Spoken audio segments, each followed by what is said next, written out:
ರಿಟ್ಗಳಲ್ಲಿ 5 ವಿಧವಾದಂಥ writ ಪಿಟಿಷನನ್ನು ನಾವು file ಮಾಡ್ತೀವಿ. ಈಗ ಮೊದಲನೇದಾಗಿ ನಾನು ಹೇಬಿಯಸ್ ಕಾರ್ಪಸ್ ಬಗ್ಗೆ ಮಾತಾಡ್ತೀನಿ. ಇದು ಬಹಳ ಆಸಕ್ತಿಯನ್ನು ಕೆರಳಿಸುವಂತಹ ಒಂದು ರಿಟ್ ಪಿಟಿಷನ್. ಈ ರಿಟ್ ಪಿಟಿಷನನ್ನು ಜನಗಳು ಯಾವಾಗ ಬಳಸ್ಕೋಬೋದು, ಯಾವಾಗ ಮಾನ್ಯ ಉಚ್ಚ ನ್ಯಾಯಾಲಯಕ್ಕೆ ರಿಟ್ ಪಿಟಿಷನನ್ನು ಹಾಕಬಹುದು ಅಂದಾಗ ನೋಡಿ, ನಮ್ಮ ಭಾರತದ ಸಂವಿಧಾನದಲ್ಲಿ ಆರ್ಟಿಕಲ್ 21ರಲ್ಲಿ ಒಂದು ಮೂಲಭೂತವಾದ ಹಕ್ಕಿದೆ. Fundamental right of citizen of this country, personal liberty, right to life and liberty. ಪ್ರತಿಯೊಬ್ಬ ಮನುಷ್ಯನಿಗೂ ಸ್ವತಂತ್ರವಾಗಿ ಈ ದೇಶದಲ್ಲಿ ಜೀವಿಸಲು ಇರುವಂಥ ಅವಕಾಶವನ್ನು ಆರ್ಟಿಕಲ್ 21ನಲ್ಲಿ ಕೊಟ್ಟಿದ್ದಾರೆ.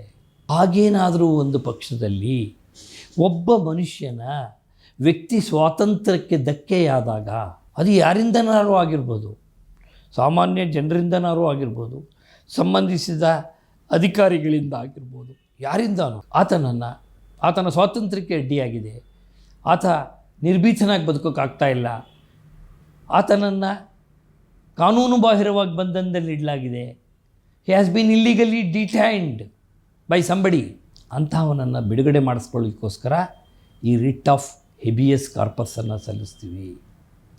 ಈ ರಿಟ್ ಆಫ್ ಹೇಬಿಯಸ್ ಕಾರ್ಪಸ್ಸಿನ ಮುಖ್ಯ ಉದ್ದೇಶ, ಯಾವ ಮನುಷ್ಯ ಕಾನೂನು ಬಾಹಿರವಾಗಿ ಬಂಧನದಲ್ಲಿದ್ದಾನೋ ಆ ಮನುಷ್ಯನನ್ನು ಆ ಬಂಧನದಿಂದ ಬಿಡಿಸುವಂಥದ್ದು ಇದಾಗಿದೆ. ಒಂದು ಉದಾಹರಣೆ ಅಂತ ಹೇಳಿದ್ರೆ, ಅನೇಕ ಸಂದರ್ಭಗಳಲ್ಲಿ ಪೊಲೀಸಿನವರು ಯಾವುದೇ ಒಬ್ಬ ವ್ಯಕ್ತಿಯನ್ನು ತನಿಖೆಗಾಗಿ ಕರ್ಕೊಂಡು ಹೋದರೆ ಪೊಲೀಸ್ ಸ್ಟೇಷನ್ಗೆ, ಆತ ಯಾವುದಾದರೂ ಅಪರಾಧದಲ್ಲಿ ಭಾಗಿಯಾಗಿದ್ದರೆ 24 ಗಂಟೆಯ ಒಳಗಡೆ, ಆತನನ್ನು ಬಂಧಿಸಿದ 24 ಗಂಟೆಯ ಒಳಗಡೆ ಆತನನ್ನು ಸಂಬಂಧಿಸಿದ ನ್ಯಾಯಾಧೀಶರ ಮುಂದೆ ಹಾಜರುಪಡಿಸಿ ಅವಶ್ಯಕತೆ ಇದ್ದರೆ ಮಾತ್ರ ಮತ್ತೆ ಪೊಲೀಸ್ ಕಸ್ಟಡಿಗೆ ತಗೋಬೋದು, ಇಲ್ಲಾಂದರೆ ನ್ಯಾಯಾಂಗ ಕಸ್ಟಡಿಗೆ ಕೊಡ್ಬೋದು, ಅಥವಾ ಸೂಕ್ತ ಪ್ರಕರಣಗಳಲ್ಲಿ ನ್ಯಾಯಾಲಯ ಜಾಮೀನನ್ನು ಕೊಡ್ಬೋದು, ಅದು ಬೇರೆ ವಿಚಾರ. ಹಾಗಾಗಿ ಒಬ್ಬ ವ್ಯಕ್ತಿಯನ್ನು 24 ಗಂಟೆ ಆದರೂ ಸಹ ಬಿಡುಗಡೆ ಮಾಡದೆ ಇಟ್ಕೊಂಡಿದ್ದಾರೆ ಅಂದರೆ ಅಂತಹ ಸಂದರ್ಭಗಳಲ್ಲಿ ಕೂಡ ಹೇಬಿಯಸ್ ಕಾರ್ಪಸ್ ಅರ್ಜಿಯನ್ನು ನ್ಯಾಯಾಲಯಕ್ಕೆ ಸಲ್ಲಿಸ್ಬೋದು.